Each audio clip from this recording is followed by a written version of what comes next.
Now in this video, we want to talk about this particular example, the number 2 example on the union and intersection of sets. So if A is equal to 2 times x, where x is a natural number, right? Counting numbers from 1, 2, and so on. And B is x such that, now, x lies between 5 and 2, alright? X is greater than 5 and x is less than 2. Okay, so we can read this as 5 is less than x and x is less than 2. Okay, we can split it into two inequalities. 5 is less than x and x is less than 2. Now this is it, where x is a real number.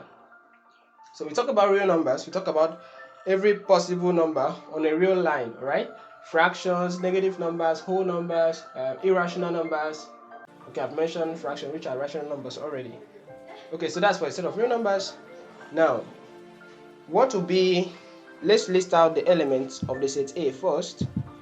Now, this is 2 times x, where x is a natural number. So by natural number, we talk about the first element will be 1, second element will be 2. So that means when x is 1, which is the first element in the set of natural numbers, 2 times x will be 2, alright?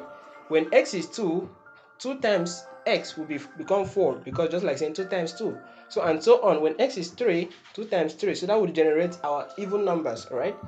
Even numbers greater than or equal to 2. So the next thing will be 8, 10, 12, and so on, right? Okay, so that is for the A.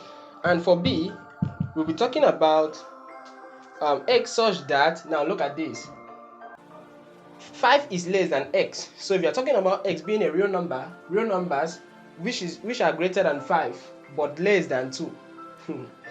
Real numbers greater than 5 could be any number greater than 5. For example, let's use 6. Okay, 6 is greater than 5. Alright, 5.5, 5.1, and if you can ever think of numbers greater than 5.